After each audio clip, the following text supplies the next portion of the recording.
আজ মঙ্গলবার 2025 সালের 11ই নভেম্বর, সিংহ রাশি, সিংহ লগ্ন, লিও সাইনের জাতক জাতিকাদের আজকের দিনটি কিন্তু অভূতপূর্ব, অতুলনীয় অতিবাহিত হতে পারে।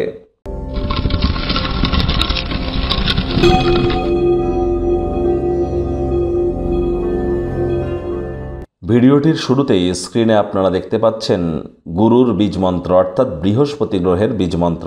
ওম গ্রাং গ্রিং গ্রং স গুরাবে নামা। এটি আজ আপনারা সকাল, দুপুর, সন্ধ্যা 3 বেলাই 108 বার জপ করুন। দেখুন, আজ তো মঙ্গলবার, কিন্তু কেন বৃহস্পতির বীজ মন্ত্র জপ করতে বলছি? তার কারণ আজকের দিনেই কিন্তু বৃহস্পতি বক্রী হতে চলেছে, জুপিটার রেট্রোগ্রেড হতে চলেছে, বৃহস্পতি বক্রী হচ্ছে, বৃহস্পতি অতিচারী আছে এবং সুদীর্ঘ 12 বছর পর বৃহস্পতি উচ্চস্থ হয়েছে। গুরুত্বপূর্ণ একটি ঘটনা। একই সাথে বৃহস্পতি, শনি, মঙ্গল 3টি প্ল্যানেটই জলতত্ত্বে অবস্থান করছে। এর জন্য আপনাদের বলবো, যারা দীক্ষা নেননি, ইমিডিয়েট দীক্ষা গ্রহণ করবার প্রচেষ্টারত হন। আর অতিচারী বৃহস্পতি এবং এই বক্রী বৃহস্পতি আপনাদের জীবনকে ঠিক কিভাবে প্রভাবিত করবে সে বিষয়ে তো আমরা বিস্তারিত আলোচনায় থাকব, কারণ 2026 সালের শুরুতেও বৃহস্পতি বক্রী থাকবে।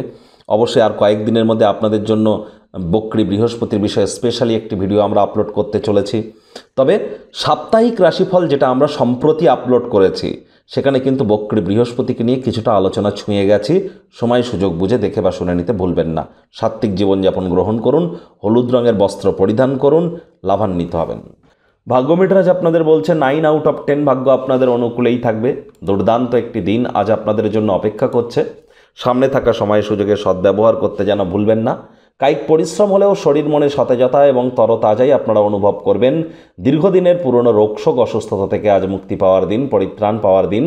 অর্থগত ব্যাপারে আয় ইনকাম বাড়বে। নতুন উদ্যোগ পরিকল্পনার পাশাপাশি নতুন নির্মাণ কার্যের শুরুয়াত আজ করা যেতেই পারে। আজ আপনাকে অতিরিক্ত অর্থের ব্যয় করা বা অপ্রয়োজনীয় খাতে অর্থ ব্যয় করা থেকে বিরত থাকতে হবে। চাকরিজীবী যারা আছেন তাদের অফিসের পরিবেশ এক প্রকার বেশ। উপার্জন ক্ষমতা বৃদ্ধি করবার জন্য সেই মনোবল, প্র্যাকটিক্যাল নলেজ আজ আপনার থাকতে চলেছে। আজ শিক্ষার্থী বিদ্যার্থীরাও যে কোনো প্রকার পরীক্ষা প্রতিযোগিতায় সফলতা অর্জন করবেন। উচ্চশিক্ষার জন্য যারা বিদেশ যাত্রার কথা ভাবছিলেন, ভাগ্যদেবীও আজ আপনাদের পক্ষেই আছেন। সন্তান সন্ততি থেকে থাকলে তারাও তাদের কৃতিত্বের দ্বারা আপনাদেরকে গর্বিত অনুভব করাবে। হাউস ওয়াইফদের জন্য দিনটি এক প্রকার বেশ। প্রেমিক প্রেমিকা, স্বামী স্ত্রী উভয়ের ক্ষেত্রেই বলবো, দিনটিকে যতটা সম্ভব রোম্যান্টিক করে তোলা যায় সেই প্রচেষ্টাই তো আপনাদের জারি রাখা উচিত। অবিবাহিতদের বিবাহের যোগ পরিলক্ষিত হচ্ছে। যারা প্রেমে পড়েননি তাদের জীবনে স্বপ্নের নারী বা পুরুষের আগমন আজ কিন্তু হতেই পারে। একটু প্রচেষ্টা আপনাদেরকেও করতে হবে। শত্রুপক্ষ, বিরোধী পক্ষ আজ খুব একটি শক্তিশালী থাকছে না। পরিবার, পরিজন, নিকট স্থানীয় ব্যক্তিবর্গদের সাথে ভাব ভালোবাসা বাড়বে। Child like attitude, sense of হিউমারের কারণে প্রশংসার পাত্রপাত্রী হতেই পারেন। আজ গৃহের বাইরে বেরিয়ে অবসরকালীন সময়ে খোলা বাতাসে একা একে হাঁটাহাঁটি করা পছন্দ করবেন। এই সময়টিতে মেন্টাল রিলিফ পাবেন এবং ব্যক্তিত্বের পুনর্মূল্যায়ন করে আপনারা কাটান, লাভান্বিত হবেন।